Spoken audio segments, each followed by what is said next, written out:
खऱ्या अर्थाने ठाणे महानगरपालिकेच्या निवडणुकीला सुरुवात झालेली आहे। आज देखील ठाणे महानगरपालिकेच्या प्रभाग समितीमध्ये नामनिर्देशक पत्र स्वीकारले जात आहे। त्यासोबतच अनेक नगरसेवक देखील इच्छुक आहेत। त्यासाठी अनेकांनी फॉर्म जे ते शिवसेनेकडून घेतले 1165 आतापर्यंत फॉर्म इच्छुकांनी घेतले आणि त्यांची आज परीक्षा असणार आहे। पाहायला गेलं तर कोण कोण नगरसेवक या रिंगणामध्ये उतरले त्या संदर्भातली आपली माहिती माजी महापौर मीनाक्षी शिंदे आहेत। शिंदे मॅडम, काय सांगाल एकंदरीत महापौर कोण या पदासाठी रस्सीखेच सुरू आहे, तुम्हाला देखील अनुभव आहे महापौरचा। पाहायला गेलं तर शिवसेना हा बालेकिल्ला म्हणाला जातो, त्यातच अजून युतीमध्ये चर्चा झालेली नाही आहे। त्या चर्चा म्हणजे फॉर्म्युला ठरला नाही, म्हणजे आज जे आहे ते इच्छुक उमेदवार यांची परीक्षा होणार आहे। कशा प्रकारची असणार परीक्षा?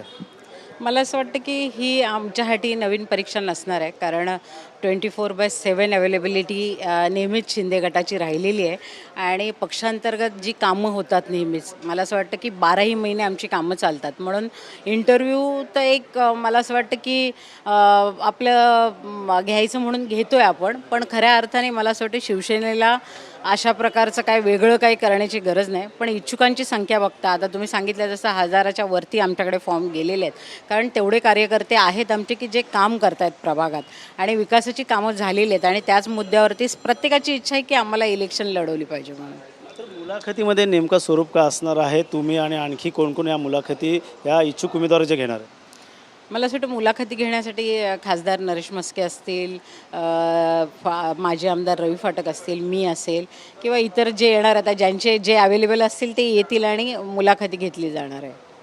मॅडम, पाहायला गेलं तर गेल्या अनेक वर्षापासून बालेकिल्ला म्हणून ओळखलेला शिवसेनेचा बालेकिल्ला आहे, मात्र यंदा देखील पाहायला गेलं तर सीट जे आहे ते शेअरिंग झाले नाही आहे। कसं बघतात, तारखा जवळ आलेल्या आहेत? शिवसेनेचा बालेकिल्ला आहे, तुम्हाला पण माहिती आहे की जास्तीच्या जागा आमच्या शिवसेनेच्या आहेत आणि शेअरिंग शीट मला असं वाटतं की जेवढ्या त्यांच्या असतील तेवढ्याच दिल्या जातील, कारण युती धर्म आम्हाला पण पाळायचा आहे।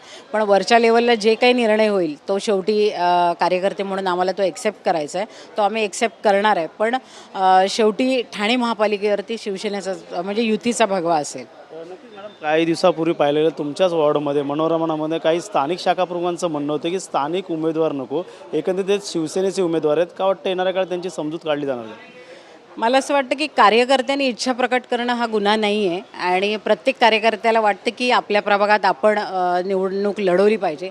प्रत्येक वेळी बाहेरचे जर उमेदवार आमच्यावरती लादले जात असतील तर स्वाभाविक आहे, शाखाप्रमुख असतील, तिकडचे कार्यकर्ते असतील, हे नाराजी व्यक्त करतातच आणि त्यामुळे त्यांनी त्यांची भावना बोलून दाखवली। शेवटी पक्षश्रेष्ठी याच्यावर निर्णय घेतील आणि काय तो निकाल आम्हाला लवकरच समजेल। जसं तुमच्या वॉर्डामध्ये सुरू तसं भाजपच्या गोटामध्ये सुरू आहे, त्यांचं देखील म्हणणं आहे की युती नको। ते वरिष्ठांना भेटलेत, प्रदेशाध्यक्ष रवींद्र चव्हाण यांना भेटले, त्यांचं म्हणणं की कुठंतरी अन्याय झालेला आहे, शिवसेनेने अनेक वेळा आमच्यावरती केसेस टाकले, त्यामुळे आम्ही युती म्हणून काम करणार नाही, त्या युती नको असं त्यांचा नारा आहे। मला असं वाटतं की कार्यकर्त्यांची सगळ्यांचीच भावना, त्यांचीच असं मी बोलणार नाही, कारण शिवसेना पक्षातल्या पण प्रत्येक कार्यकर्त्याची ही भावना आहे की आम्ही वेगळं लढलं पाहिजे, कारण आमची ताकद पण आम्हाला कळू दे।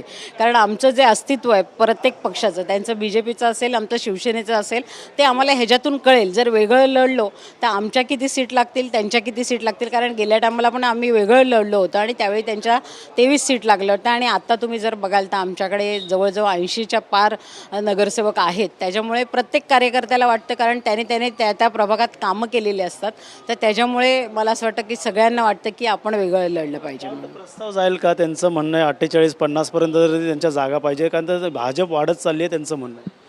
ते जरी बोलत असतील तर ठाण्यात असं चित्र कुठेच बघायला आपल्याला मिळत नाही। युतीमध्ये ठीक आहे आम्ही काम करतोय, पण ठाण्यात शेवटी हा दिघे साहेबांचा बालेकिल्ला आहे आणि इथे शिवसेनेचंच वर्चस्व कायम राहणार आहे। जरी युतीत आम्ही एकत्र असलो तरी ठाण्यामध्ये वर्चस्व कायम शिंदे गटाचंच राहील। युती जर झाली नाही तर भविष्यात फटका बसू शकतो का? तर ठाकरे बंधू दोन्ही एकत्र येतात, त्याचा फटका देखील बसू शकतो। मला असं वाटतं की हे बोलणं थोडंसं हास्यास्पद आहे। दोघं भाऊ जरी एकत्र आले तर मला असं वाटतं की पूर्वी उद्धव साहेबांचे थोडेफार तरी सीट होते, पण आता राज ठाकरेंना एकत्र घेतलं तर मला असं वाटतं की त्यांची जशी पाठी कोरी होती तशीच ह्या टायमाला उद्धव साहेबांची पण पाठी कोरी राहील जर युतीत ते लोक लढले तर। कारण कार्यकर्त्यांना बळ द्यायची जेव्हा गोष्ट येते तेव्हा हे लोक घरातनं कधी बाहेर पडले नाही, कुठल्या सभा घेतल्या नाही।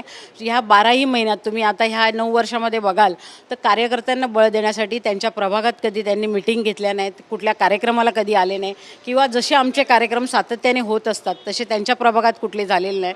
तर मला असं वाटतं ह्या वल्गना फक्त घरात बसून न करता जर ते रस्त्यावर उतरले असते तर खरं चित्र त्यावेळी बघायला मिळालं असतं। पण मला असं वाटतं की आत्ता जरी त्यांनी युती केली असेल तर त्याचा काय फायदा होणार नाही. संजय राऊत असतील, इतर लोक देखील विरोधक त्यांचं म्हणणं आहे की पक्ष चोरला, चिन्ह चोरला. मात्र येणाऱ्या काळात पाहायला गेलं तर निवडणुकीचं जे आता घवघवीत यश तुम्हाला मिळालेलं आहे नगर परिषद पंचायत समितीमध्ये ते तिकडं देखील ते कुठेतरी कमी पडलेले. तेच सांगितलं ना तुम्हाला, घरातनं बाहेर न पडता नुसतं घरातूनच वल्गना करायला लागल्या तर ह्या गोष्टी सिद्ध होत नाही. आणि आमचे जे नेते आहेत, मुख्य नेते एकनाथ शिंदे, तुम्ही जर बघाल तर पायाला भिंगरी लावून पूर्ण महाराष्ट्रभर, मला असं वाटतं कुठली झोप न घेता न जेवता तो माणूस 24 तास सगळ्या प्रभागामध्ये संपूर्ण महाराष्ट्रभर फिरून त्यांनी पक्षवाढीसाठी काम केलेलं आहे.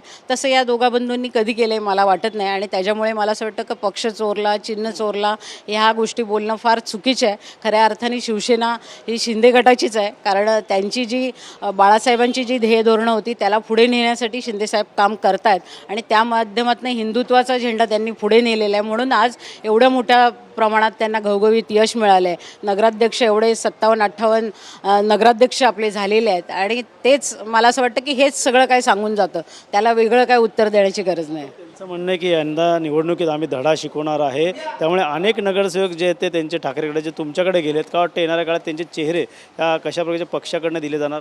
मला असं वाटतं ते आम्हाला धडा शिकवण्यापेक्षा कार्यकर्त्यांना जर जपलं असतं त्यांनी, तर त्यांना आता स्वतःला पाठी कोरीट त्यांची राहिली नसती. त्यांनी स्वतः हा अभ्यास आधी केला पाहिजे होता. दुसऱ्याला धडा शिकवण्याआधी त्यांनी जर त्या धड्याचा अभ्यास स्वतः केला असता तर आज हा जो त्यांच्याकडे काहीच आता संख्याबळ उरलेलं नाही, जे काय ते आमच्याकडे आलेले आहेत. तर मला असं वाटतं की ह्याचा अभ्यास त्यांनी पूर्वी केला पाहिजे. जी पुन्हा एकदा परीक्षा असणार आहे पाहायला गेलं तर राजूचे खासदार राजन विचारे त्यांनी खासदारकी लढवली, त्यानंतर आमदारकी लढवली, का वाटतं अपयश आलं, त्यामुळे पुन्हा एकदा त्यांची परीक्षा असणार आहे.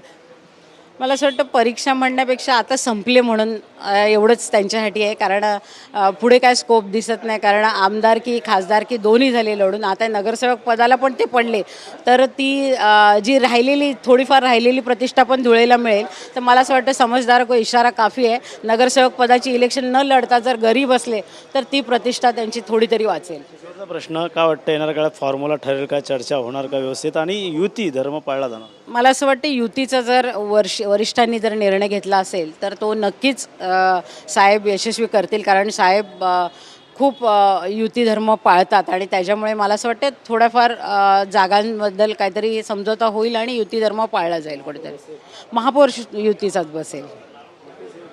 माजी महापौर मीनाक्षी शिंदे त्यांनी म्हटलं की येणाऱ्या काळात युतीचाच आता महापौर बसणार, त्यामुळे येणाऱ्या काळात आता भगवा कशा प्रकारचे फडकणार हे देखील पाहणं गरजेचं राहणार आहे. कॅमेरा अथर्वसह गणेश सुराट, TV9 मराठी, ठाणे.